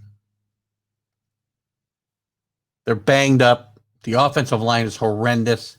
The they got to get a running game going, which they started to do against Kansas City. Damian Harris played very well. If Burkhead's healthy, he's a good, reliable back. I love the Taylor kid. He wasn't active last week, I don't think.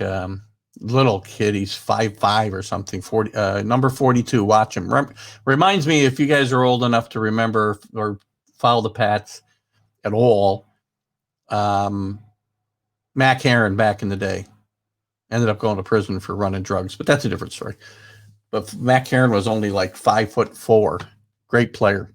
This kid reminds me of him, but I don't even know if he's going to be active today. So I haven't looked at the inactives because now I'm with you guys. It's hard for me to look at that while we're on the air. In any event, they need to get. That's the thing they need to get going is a running game, including Cam. But they can't, continue to just run, design plays for Cam to run. They're going to get him killed.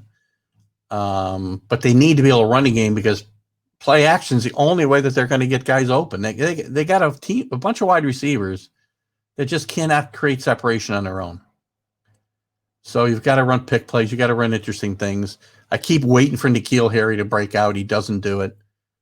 Bird's played well. Edelman's banged up.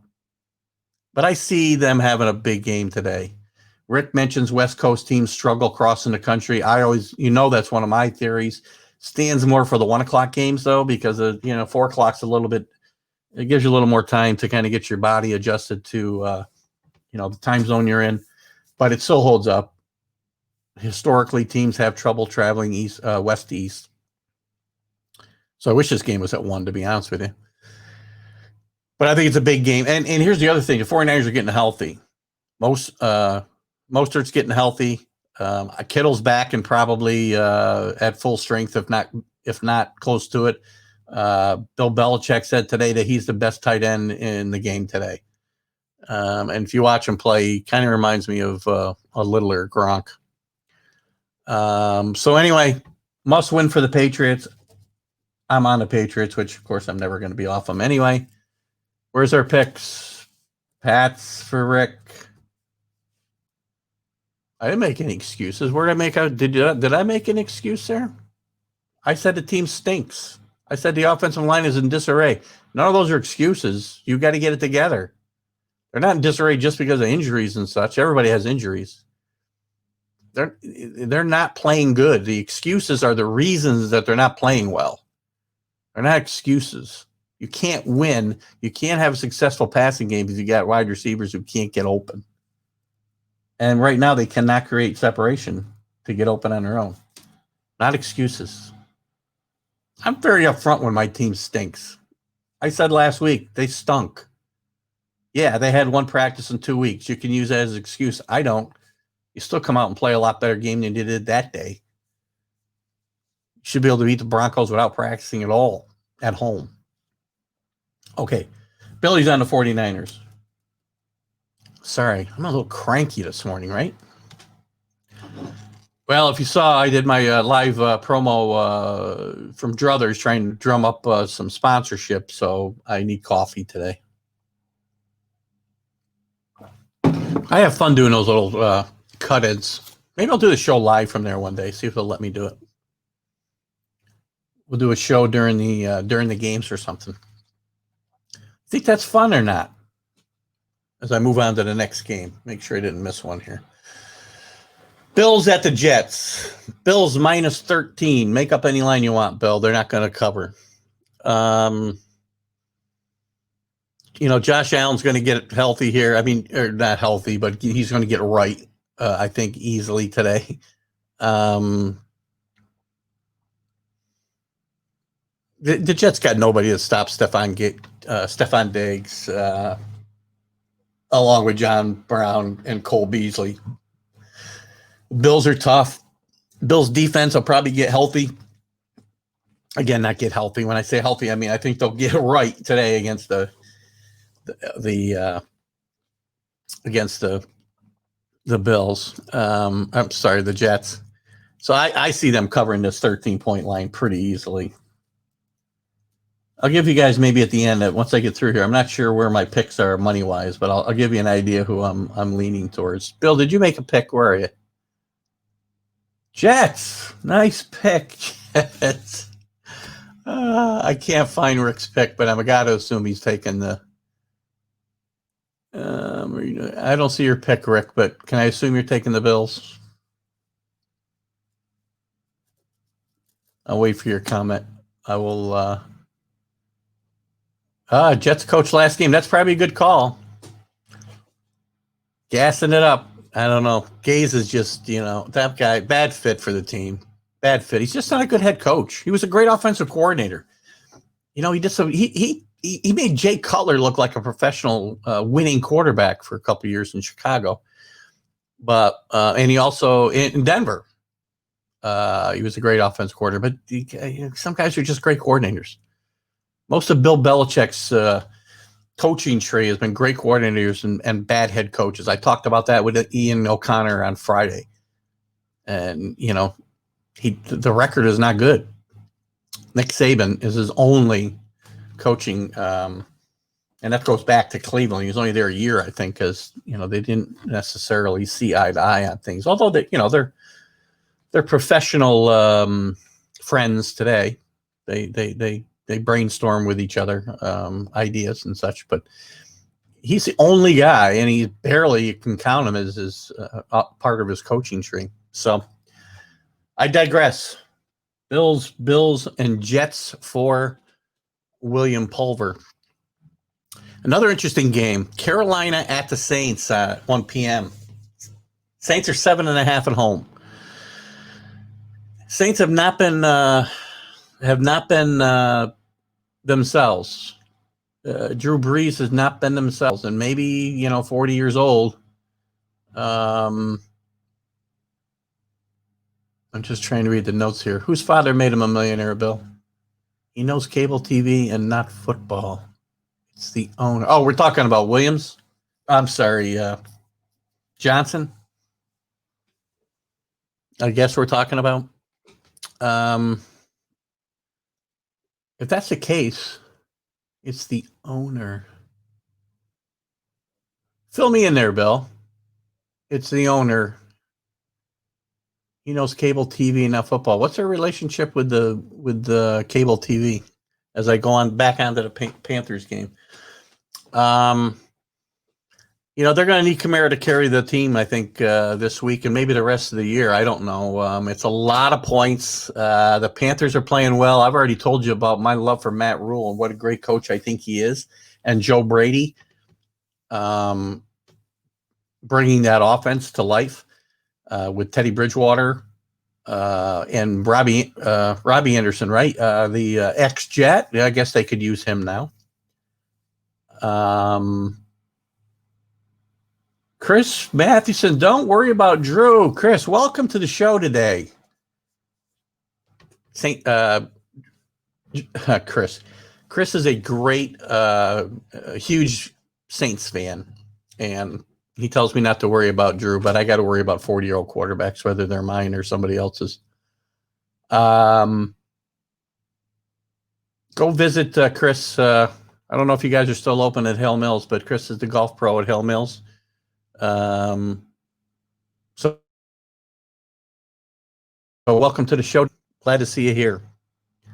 We'll give you a little plug. Don't forget next spring when we're doing a show, and my viewership has tripled or doubled, quadrupled. We'll give you some plugs up there. All right, I digressed again. I will worry about Drew because I'm taking the Panthers and the 7.5 today. And who's Billy and where you are? Yeah, I thought you were talking about the wrong team, Bill. If you're thinking of James Dolan, probably. By the way, where's my two guys' picks? Rick's got the Saints. Billy, post your pick again if you haven't yet. I don't think you have. I think it'll be a good game. I just like the Panthers, and the Saints are struggling a little bit, and they got to show me a little more before I lay 7.5 with a pretty good football team. Don't forget to put your pick up for that game, Bill. Let's move on. Jaguars at the Chargers, a game everybody wants to see. Thank God that's not on TV, I hope. Chargers is 7.5. I got not much to say about this. I mean, the Chargers are just awful. Their offense has cooled off after a decent start. The defense is the worst in the NFL. Right there with the Vikings anyway. Sorry, Rick. Billy took the Saints, by the way. Chargers, are an interesting team. They've played some tough teams, very tough. They've only got one win to show for it. But I just can't see the Jaguars going across country and covering this game. Justin Herbert's played well. For the most part, he's got some really strong group of targets in Allen and the tight end Henry, Mike Williams. I just think they've got. I just think you got that. Too many weapons there. I'm gonna have to take the home team, Chargers, and lay the point 7.5. Again, I just said I couldn't do that with the Saints, but for different reasons. Because the Panthers are a live underdog. Jaguars that bring nothing to the table. Nothing. I'm going to say the Chargers are the Sparkies, Billy. I think you give me these nicknames so that later on you can say I didn't mean that. Rick's also taking the Chargers. Okay, moving on. Nobody cares about that game. Browns at the Bengals. I find this a very interesting game, to be honest with you. The Browns are a 3-point favorite. They did a great job of throwing cold water on the enthusiasm of their 4-1 start by just having a horrible week against Pittsburgh last week, just demolished. And I just don't know. That's the kind of game that may have a hangover for them.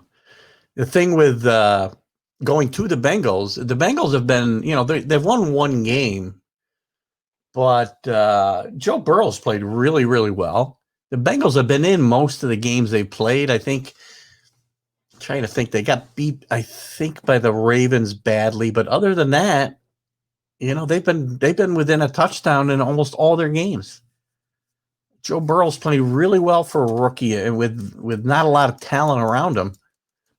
But then as I say that, at least on defense, I think that's their big problem. I mean, Joe Mixon's played well. He's got some skill position players if they stay through the trade deadline. There's always the problem that they could move some guys. I'm going to take the Bengals. Bengals have been kind to me a couple of times in these picks. I've taken them with the points, especially at home, and they've done very well by me. Tie. Well, it could be a tie. Rick's got the Browns. Billy's lagging behind. He's still on the Chargers. I'm moving on. Waiting for Billy's pick. Chargers. That's not the Chargers. Still a wrong pick. Browns. Like Browns. Very funny, Bill. We got to get you on the show. We might have to do I get you on camera. We'll do a side-by-side one day.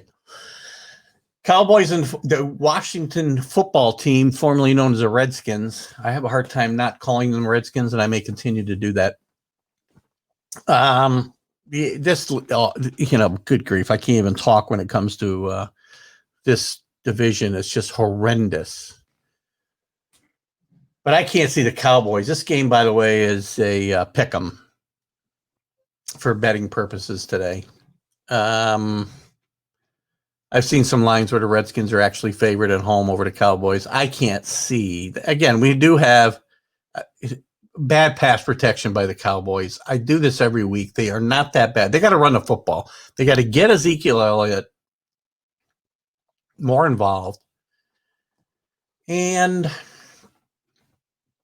they got to put Andy Dalton in a position where he can win. He can win the game and not lose the game for you, right? Give him short yardage, third down situations.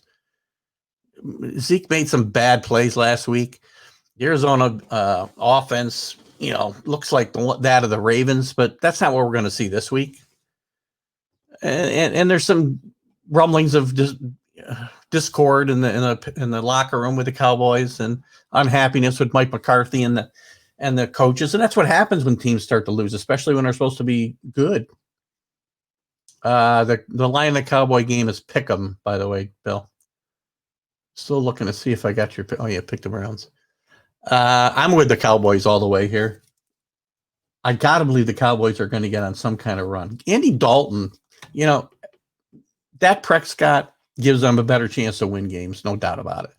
Andy Dalton is a capable NFL quarterback in the regular season, at least.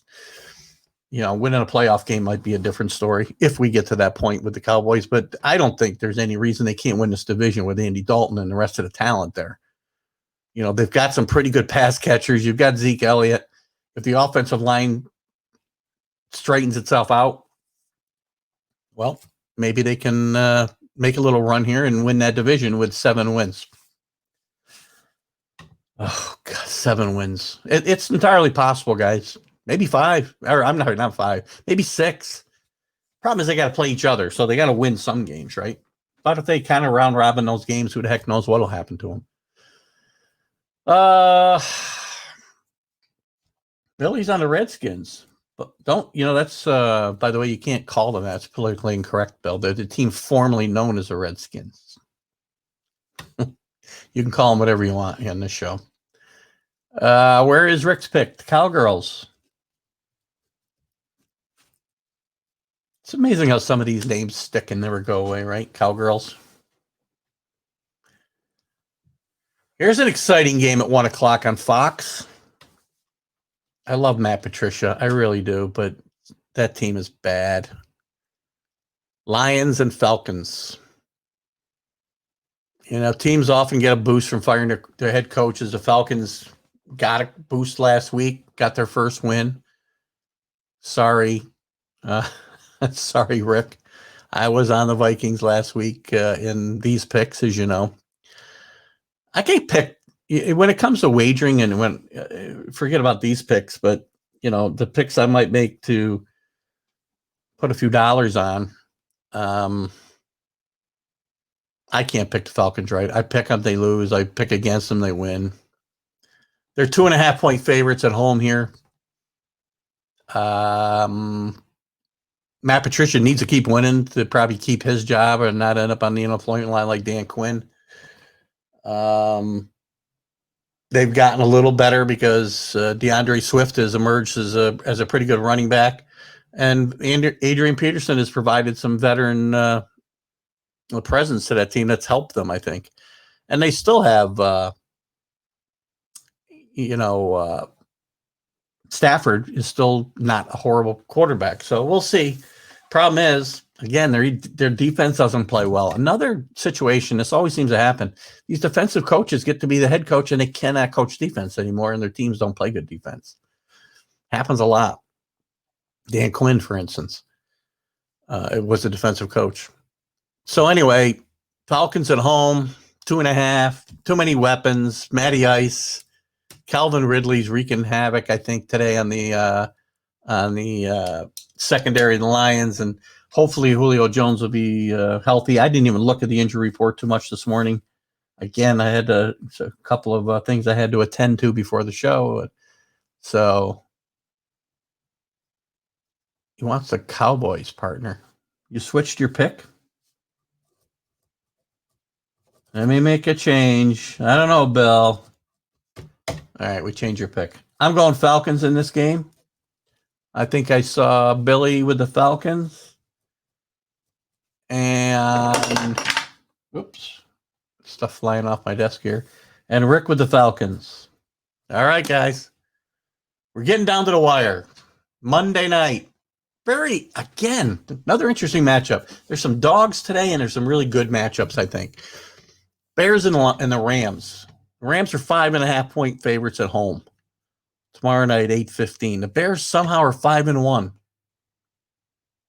I don't know if they're just, have an outrageous spurt of luck here, or they're this good. Remember, I always say, if you guys have watched this show and other shows that I do, there was a I'm sorry to use the term again, but it's the only way I know how to describe him is the fat bastard who used to coach my team, who's a great coach, not a great guy, but he is a great football coach and he's a great football mind. And when he was asked a question about, are you this good? Are you that good? You are what your record says you are. You're 5-1. Well, you're a 5-1 football team. Not better, not worse. That's what you are. So I have to give the Bears and their coach Nagy some credit here. They played very, very well. The Rams have looked really good, except for a couple of spots. Well, last week, one of them. They probably should have won that game against the 49ers, and they really were outclassed. And they lost to the Bills on the road, which, again, as Rick pointed out earlier, and I always say, West Coast teams coming east, especially for a 1 o'clock game, as that one was, it's a tough position for them. I think it's going to be a very long day for Nick Foles. I think the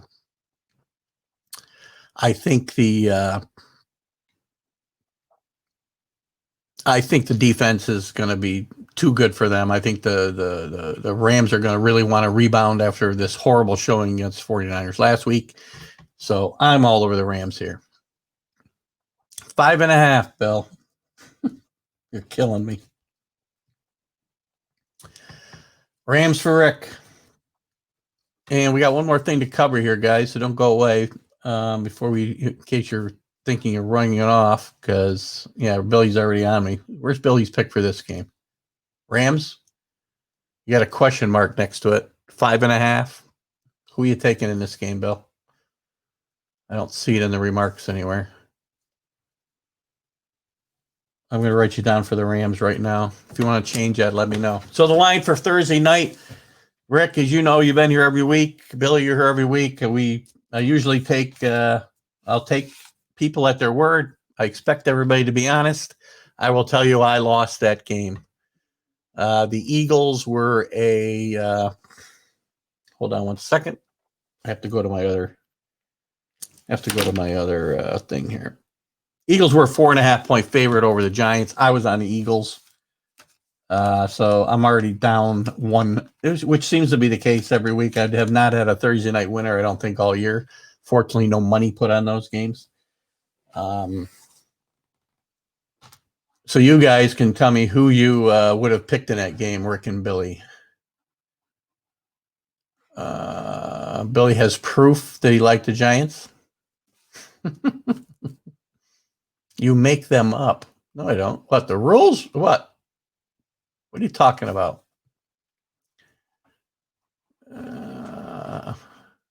Jets fans struggle with numbers. Billy had the Giants Monday night or Thursday night. I think that's what he's saying. He's got proof about. Rick was on the Eagles as well. Very honest man. Not that I doubt you, Billy. You're a New York kind of guy or a New Jersey kind of guy, I guess. In the Giants and Jets case, we'd have to say New Jersey, not New York. They still play in New Jersey, right, Bill? They haven't moved back to New York, have they? That's a rhetorical question. The Bills are obviously the best team in New York, as they're the only team in New York. So they have been the best team in New York for years. All right, that's all our picks. Great job. I appreciate you guys helping me out today. It was great to see Chris Mathewson here today.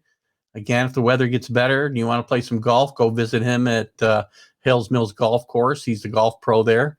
Does a great job. Great kid. And he's got a new little baby this year. When was the baby born? I don't know if Chris is still here or not. I forget now. I think football season was still on, so we got to be like 9 months or so. I'm not sure. Massachusetts Patriots. No, well, it was almost, to be honest with you, the Bridgeport Patriots at one time, the Hartford Patriots at one time, St. Louis Patriots it was going to be at one time, and Bob Kraft stopped all that. So we thank Bob Kraft for that. I have some harsh words for Bob Kraft in my interview with, semi-harsh. Mark thought I was too harsh on him in my interview with Ian O'Connor Thursday. Guys, if you haven't watched it, watch it. So listen, I want to thank everybody here. We're coming up on 11 o'clock. I want to let you guys get on with your day. I will say thank you for coming, stopping in. I loved chatting with you guys every Sunday morning. Watch the shows on Thursdays. On Friday mornings or when we do the interview shows.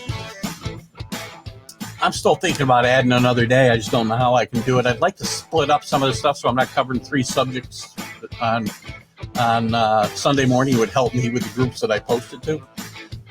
But stay with us.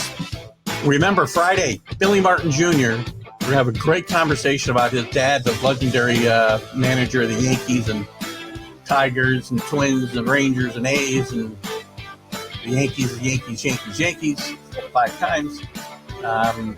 We're going to have a very candid conversation about his dad, and we'll get the real story behind the scenes. Maybe there's a few things that Billy's acted out on. So we'll have on delay. Looking forward to Billy Martin Jr. on delay. Oh, because you don't watch it live. Right. Watch it, guys. Remember, you don't have to be there Friday morning at 8 a.m. You can watch the show anytime.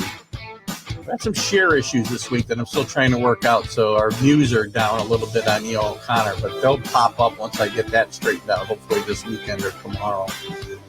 I've got some great guests coming up. Billy Martin Jr., as I said. I'll have Fred Mitchell on the 6th. I think it's the 6th. He was a longtime writer covering the Chicago Bears, wrote a great book about the late Gale Sayers. We'll have him on the 6th. So we'll see you then, guys. Have a great Sunday. Good luck to your teams. Good luck to Rick and Billy. Doesn't take much to beat me. Rick, you'll be involved. If you want, you can be involved in the payoff when we go to BJ's to have a brewski when we can all get together. Drew, Billy, and Rick. Enjoy. Have a great day, guys. Bye-bye.